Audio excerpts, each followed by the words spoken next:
Hi అండి. అందరికీ నమస్కారం. కార్తీక పురాణము 15వ రోజు భాగమండి. కార్తీక పురాణంలో మనం చేయవలసిన పూజలేమిటి, తెలుసుకోవాల్సిన నియమాలేమిటి ఈ వీడియోలో తెలుసుకుందామండి.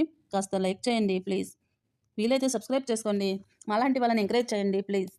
ఇక వీడియోలకి వెళితే 15వ రోజు పౌర్ణమి. ఇది చాలా పవిత్రమైన రోజు. ఉపవాసం చేయాలి. పుల్లని పదార్థములు తినకూడదు. అతిథికి భోజనం పెట్టాలి. చంద్రుని దర్శించాలి. వెండి, అన్నం, వస్త్రదానం లాంటివి చేయాలి. జనక మహారాజుతో వశిష్ఠ మహాముని, జనక మహారాజా, కార్తీక మాస మహిమ గురించి ఎంత చెప్పినను అది పూర్తి కాదు. మరొక కథను చెబుతాను విను అని ఇట్లా చెప్పసాగారు.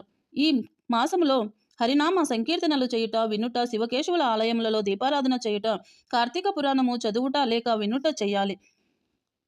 ఆ కార్తీక శుద్ధ ద్వాదశి రోజు శ్రీ మహావిష్ణువునకు చాలా ఇష్టమైన రోజు. ఈ ద్వాదశికి హరిబోధిని అనే పేరు కూడా ఉంది. ఈ పరమ పావనమైన రోజు. ఈ రోజున భక్తితో శ్రీహరిని పూజించాలి. వారికి అక్షయ పుణ్యము కలుగును. శ్రీమన్నారాయణుని గంధపుష్ప అక్షతలతో పూజించి ధూపదీప నైవేద్యములు సమర్పించిన విశేష ఫలము పొందుదురు. ఈ విధంగా నెల రోజులు క్రమము తప్పకుండా చేసినచో వారు దేవదూతలు రోగుచుండగా విమానములు ఎక్కి సరాసది వైకుంఠమునకు పోవుదురు. నెల రోజులు చేయలేని వారు కార్తీక శుద్ధ త్రయోదశి, చతుర్దశి, పౌర్ణమి రోజులయందు అయినా నిష్ఠతో పూజలు చేసి ఆవు నేతితో దీపము వెలిగించవలెను.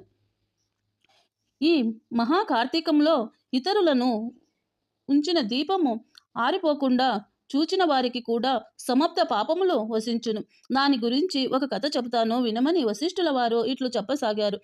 పౌర్ణమి పూర్వము సరస్వతి నది తీరమున శిథిలమైన ఒక దేవ ఆలయము ఉన్నది.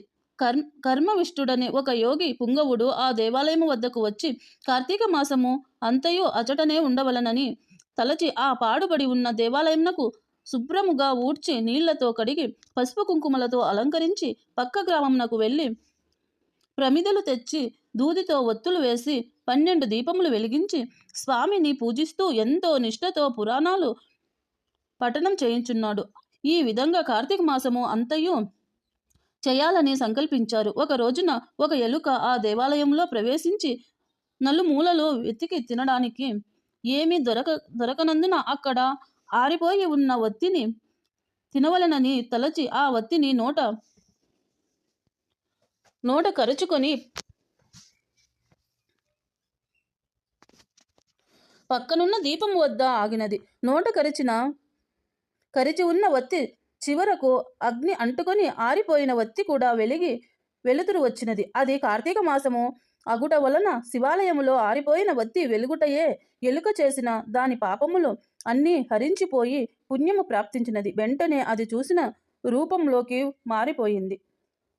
ధ్యాన నిష్టలో ఉన్న యోగి పుంగవుడు తన కన్నులను తెరిచి చూడగా పక్కనొక మానవుడు నిలబడి ఉండుట చూసి, ఓయి, నీవు ఎవరు? ఎందుకు ఇక్కడ నిలబడి ఉన్నావు అని ప్రశ్నించగా అతడు ఆ యోగికి నమస్కరించి, ఆర్య, నేను ఎలుక రూపం ధరించి మనిషిని. రాత్రి నేను ఆహారమునకు వెతుకుచూ ఈ దేవాలయం లోపలికి ప్రవేశించాను. ఏమి దొరకనందున నెయ్యి వాసనలు వెదజల్లుతున్న ఆరిపోయిన వత్తిని తినవలెనని దానిని నోట కరిచి పక్కనున్న దీపం వద్దకు రాగా నా అదృష్టం కొద్దీ ఆ వత్తి వెలుగుచున్న వత్తిని తాకి ఆ వత్తి కూడా వెలిగినది. నా పాపములు పోయి నాకు పూర్వజన్మ లభించినది. ఓ మహానుభావ, నేను ఎందుకు ఎలుక జన్మ ఎత్తవలసి వచ్చినదో దానికి గల కారణమేమిటో తెలియజేయండి అని ప్రార్థించాడు. అంతట యోగీశ్వరుడు తన దివ్య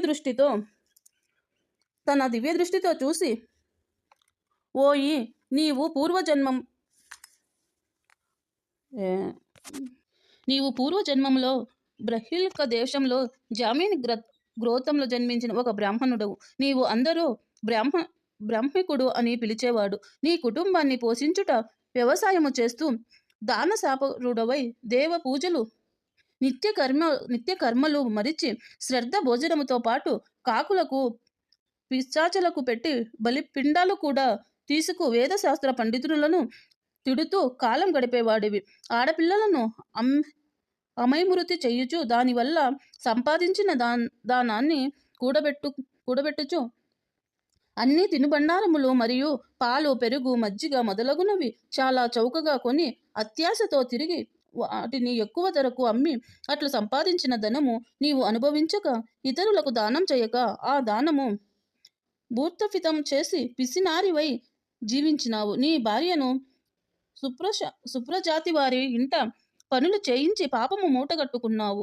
మరణించిన తరువాత ఎలుక జన్మ ఎత్తి పూర్వపు జన్మ పాపములను అనుభవించుచుంటివి. నేడు భగవంతుని దగ్గర ఆరిపోయిన దీపాన్ని వెలిగించినందున నీ పాపాలు నశించి పుణ్యాత్ముడవైతివి. దానివలనే నీకు తిరిగి పూర్వజన్మ ప్రాప్తించినది. కనుక నీవు నీ గ్రామమునకు పోయి నీ పెరటి యందు పాతిపెట్టిన ధనముతో దాన ధర్మములు చేసి భగవంతుని ప్రార్థించుకొని మోక్షము పొందమని చెప్పారు. అతను యోగి చెప్పిన విధంగా చేసి ముక్తిని పొందారు. మొదలగునవి చాలా చౌకగా కొని